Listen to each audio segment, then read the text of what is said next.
Good morning, students. So, as we are discussing chapter number 8, that is pollution. Okay. So, we have seen in the previous lecture what is pollution. Pollution is nothing but the contamination of the environment, okay, leading to the harmful effect on the ecosystem. Then we have seen the pollutants. So, what is pollutants? These are the factors which are causing pollution and are going to harm the abiotic and biotic factors of the ecosystem. Now, pollutants may be natural or man-made. Okay, pollutants may be found naturally or it may be man-made.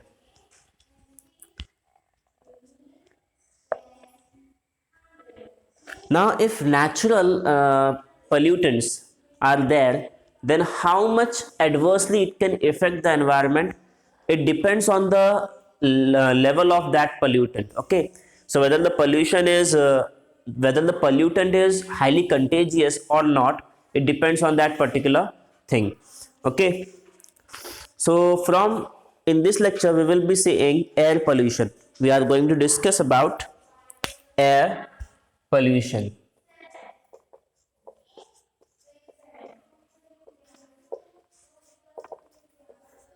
So,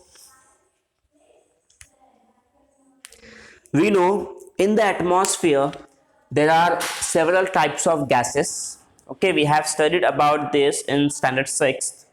Okay, we know the atmosphere is made up of 5 layers, and in those 5 layers you will find types of gases. Okay, now atmosphere is comprised of 78% nitrogen. Okay, so in the atmosphere, in the air, 78% nitrogen is present and 21% oxygen is present, whereas other gases like argon, inert gases, and carbon dioxide and all the different types of gases are present merely to a single person, only 1%.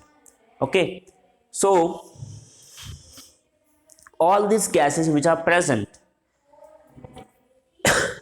if these gases are reacting with other element or other compound which is there in the atmosphere, okay, they are going to create some pollutants, and those pollutants are going to harm the living organisms. So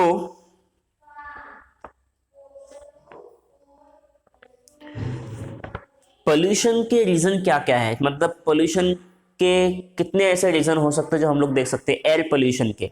so air pollution के बहुत सारे reason है. There are several reasons of air pollution. The first reason which I can give is the gases which are released from the industrial sector. Okay, industries से जो gases release होते हैं, okay, chimneys से जो gases release होते हैं atmosphere में, वो क्या है, एयर को पल्यूट करता है. ओके, वो जो गैसेस है वो क्या करते हैं, एयर को कंटामिनेट कर देते हैं. ओके, दूसरा हम लोग अगर एग्जांपल देखेंगे तो कंबशन ऑफ फ्यूल्स, जो व्हीकल से एग्जॉस्ट पाइप से, विंड पाइप से जो गैस निकलता है व्हीकल से, वो गैस भी क्या कर रहा है, एटमॉस्फेयर को क्या कर रहा है, वो हार्म कर रहा है, एयर को वो क्या कर रहा है, पल्यूट कर रहा है. फिर उसके बाद फॉरेस्ट फायर एक रीज़न है. ओके, जो कंबशन हम लोग करते हैं वो एक रीज़न है. So there are several reasons of air pollution. Okay, so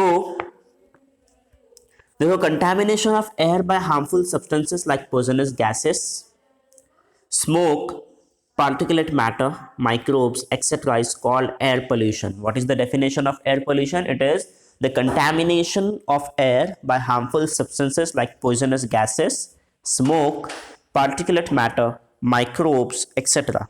Okay, so if gases which are harmful, that is poisonous, okay, और the smoke, धुआं जो निकलता है फैक्ट्री से या फिर व्हीकल से, वो स्मोक, या फिर कंबशन करने के बाद, जलाने के बाद, किसी चीज़ को जलाने के बाद जो धुआं निकलता है वो. Okay, particulate matter, okay, small small particles of other elements और anything. Okay, then microbes, microorganisms also, if they are mixed in the atmosphere, they are going to contaminate it. Okay, so these are the examples of air pollution. Now there is one more example in the recent time, that virus.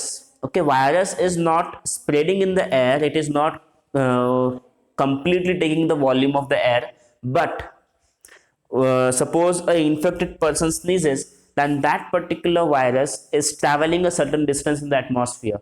That means that amount of air is polluted by the virus for a particular period of time. So microorganisms or anything which is mixed in the atmosphere and which is going to harm the living or other living organisms, that is nothing but an example of air pollution. Okay, so there are several reasons. The reasons are categorized into natural reasons and artificial reasons. Okay, so first we will see the natural reasons. Now volcanic eruption. So whenever a eruption take place in the volcano, जो volcano होता है, ज्वालामुखी जो होता है, उसमें जब eruption होता है, उससे जब लावा निकलता है, तो उस टाइम पे बहुत ही ज़्यादा अमाउंट में जो गैसेस है, ऐश और स्मोक और गैस, ये क्या होता है, रिलीज होता है वोल्केनो से. Okay, so volcanic eruption, that is solid, gaseous and liquid materials emerge out through eruption.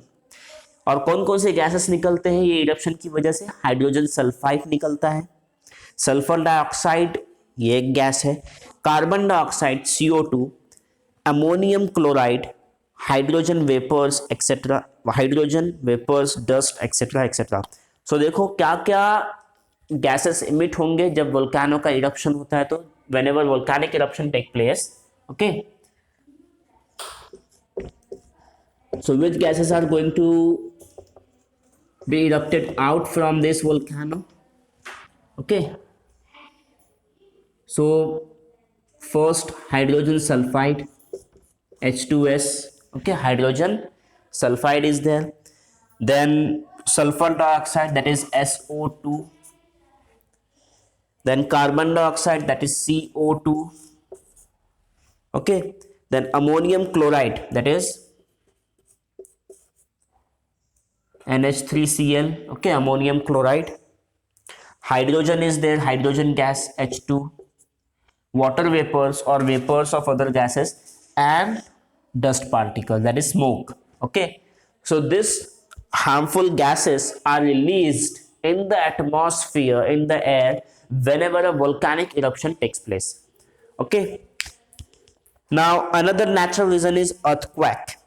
So whenever earthquake take place, जब भूकंप आता है तो होता क्या है कि जो हार्मफुल गैसेस है या फिर पॉइजनस गैसेस जो अर्थ के क्रस्ट में है, ओके, वो क्या होते हैं, बाहर एटमॉस्फेयर में रिलीज हो जाते हैं.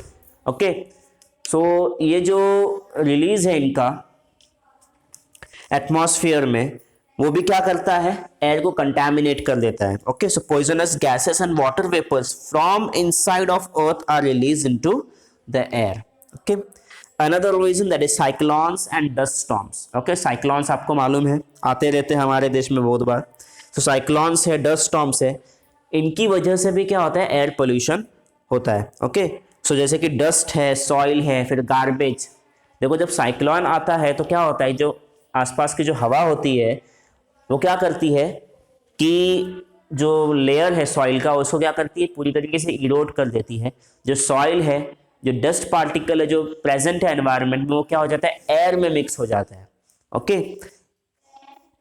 Then pollens. What is pollens?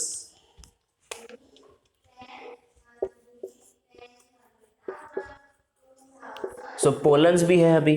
अब पोलन्स क्या है मैं आपको बता दूं. It is the germinating seeds of a flower. जो फूल होते हैं उनमें पोलन ग्रेन होता है. वो पोलन ग्रेन क्या होता है, जर्मिनेटिंग सीड होता है. ओके, सो पोलन्स भी है. सो ये सब अगर एटमॉस्फेयर में मिक्स हो जाए तो वो क्या करते हैं, एयर को कंटामिनेट करते, पोल्यूट कर देते हैं. ओके, फोर्थ अगर हम लोग नेचुरल रीजन पकड़ेंगे तो क्या है, forest fires. So forest fire मतलब क्या, कि जो फॉरेस्ट में आग लग जाती है, फायर जो लगता है. ओके, द रीजन में भी नेचुरल और मैन मेड, लेकिन वो आग लगने की वजह से हार्मफुल गैसेस जो है after burning of would and trees and other components, जो हार्मफुल गैसेस है वो क्या होते हैं, एटमॉस्फेयर में रिलीज हो जाते हैं.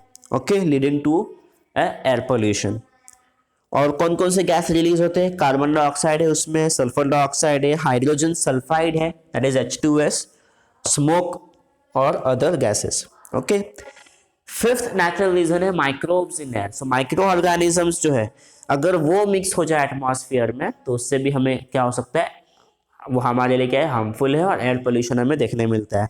सो spores of bacteria, fungi are mix with air, अगर ये मिक्स हो जाए, जो बैक्टीरिया के स्पोर्स है या फिर बैक्टीरियाज है या फिर कोई दूसरा माइक्रो ऑर्गेनिज्म है, वायरस है, अगर वो एटमॉस्फेयर में मिक्स हो जाए तो वो हमारे लिए क्या है, हार्मफुल है। Okay, so these are the natural reasons. Now we will see man made reasons of air pollution. So man made reasons देखो क्या क्या है। पहला सबसे मैन मेड रीजन जो हमें देखने मिलता है वो है combustion of fuel. So burning of fuel like coal, timber, LPG, kerosene, diesel, petrol releases. देखो, अगर हम लोग ये जो चीज़ हम लोग इस्तेमाल करते हैं, कोयला है, टिम्बर है, LPG that is liquid petroleum gas, okay, kerosene है, डीजल एंड पेट्रोल, ये सभी फ्यूल को बर्न करने के बाद हार्मफुल गैस जो है वो रिलीज होता है इनसे। तो कौन कौन से गैस रिलीज होते हैं? कार्बन डाइऑक्साइड है CO2, कार्बन मोनोऑक्साइड है CO, okay, carbon monoxide CO, जो CO है वो CO2 से ज्यादा हार्मफुल है, okay, CO is more harmful than CO2, okay. Then nitrogen oxide है दैट इज NO2,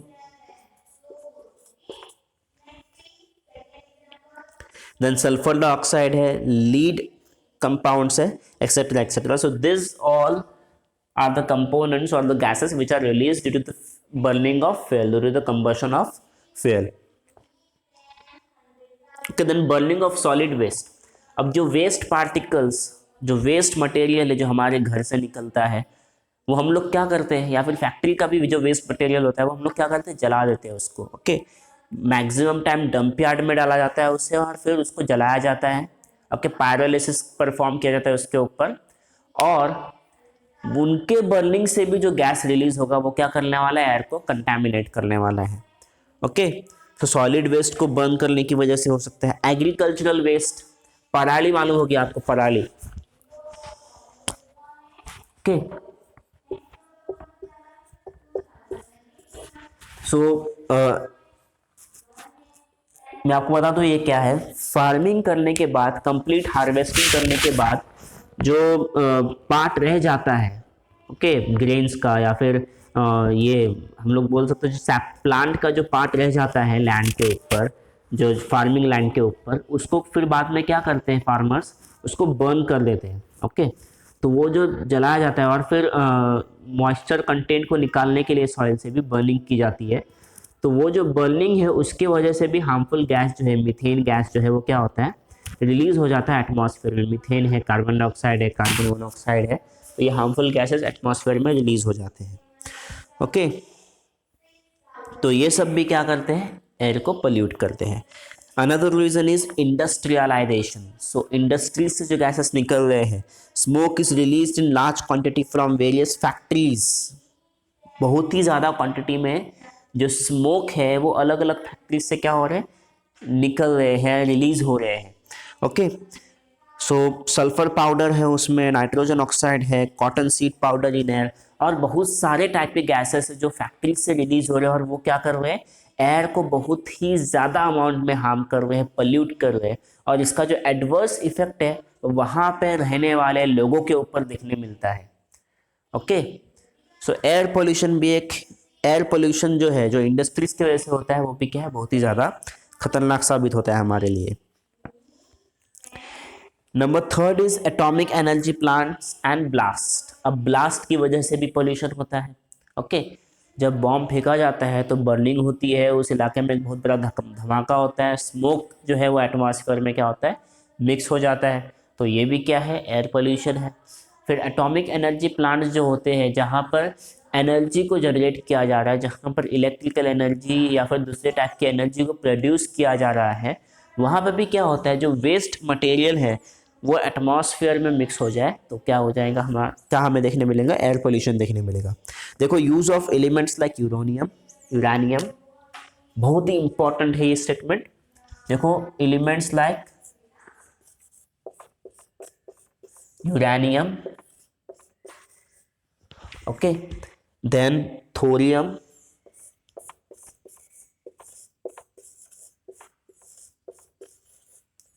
उसके बाद हम लोग देखेंगे ग्रेफाइट है, प्लूटोनियम है, ओके।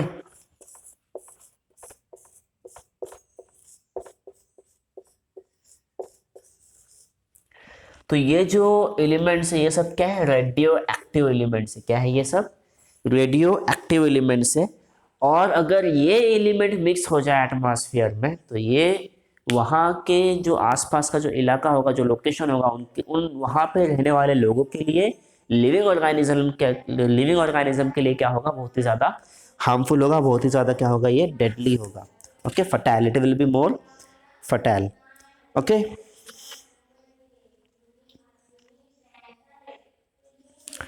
सो ये कुछ रीजंस हैं एयर पोल्यूशन के। और भी बहुत सारे रीजंस हैं एयर पोल्यूशन के। देखो, पहले जो एयर कंडीशनर होता था, एसी जो हम लोग यूज़ करते हैं, तो वो एसी में CFC क्लोरोफ्लोरोकार्बन यूज़ किया जाता था। ये जो क्लोरोफ्लोरोकार्बन है वो एयर पोल्यूशन का एक इम्पॉर्टेंट सोर्स रहा था पहले टाइम पे। हालांकि आज के दौर में जो रेफ्रिजरेंट्स यूज़ हो रहे हैं वो दूसरे हैं, और मोस्टली यही ट्राई किया जाता है कि इको फ्रेंडली रेफ्रिजरेंट्स यूज़ किए जाए। ओके, जिस वजह से एयर पोल्यूशन ना हो। ओके, उसके बाद हमारा जो प्रिंटर है उससे भी एक हार्मफुल गैस रिलीज़ होता है। ओके, फिर फ्रिज है, फ्रिज से भी पहले एक हार्मफुल गैस रिलीज़ होता था। तो ये भी कुछ रीजंस हैं जिस वजह से एयर पोल्यूशन हमें देखने मिलता है। Okay, so this are the reasons of air pollution. यहाँ पे एक और क्वेश्चन है कि ये थोड़ा अलग ही टाइप का आपके लिए, आप लोगों के लिए क्वेश्चन हो गया है कि whether the vehicles with 2 stroke engine causes more pollution than 4 stroke engine. 2 stroke engine है और 4 स्ट्रोक इंजन है, तो दोनों में से कौन से व्हीकल से एयर पोल्यूशन जो है वो क्या होगा, ज़्यादा होगा, ये क्या है हमारे सामने क्वेश्चन है। ओके, सो कौन से टाइप के इंजन से, 2 स्ट्रोक या फिर 4 स्ट्रोक इंजन, कौन से टाइप के इंजन से पोल्यूशन ज़्यादा होगा? तो इसका आंसर ये है कि 2 स्ट्रोक इंजन जो होता है उससे क्या होता है, ज़्यादा पोल्यूशन होता है। ओके, 2 स्ट्रोक में जो इंजन रेसिप्रोकेट करेगा, जो मूव करेगा, ओके, उससे क्या होगा, आपको पोल्यूशन ज़्यादा एक्सपीरियंस करने मिलेगा, क्योंकि जो 4 है, मतलब जो हार्मफुल गैसेस जो प्रोड्यूस होते हैं या फिर जो रिमेनिंग है गैस, कंबशन जो है वो कंप्लीट नहीं होता।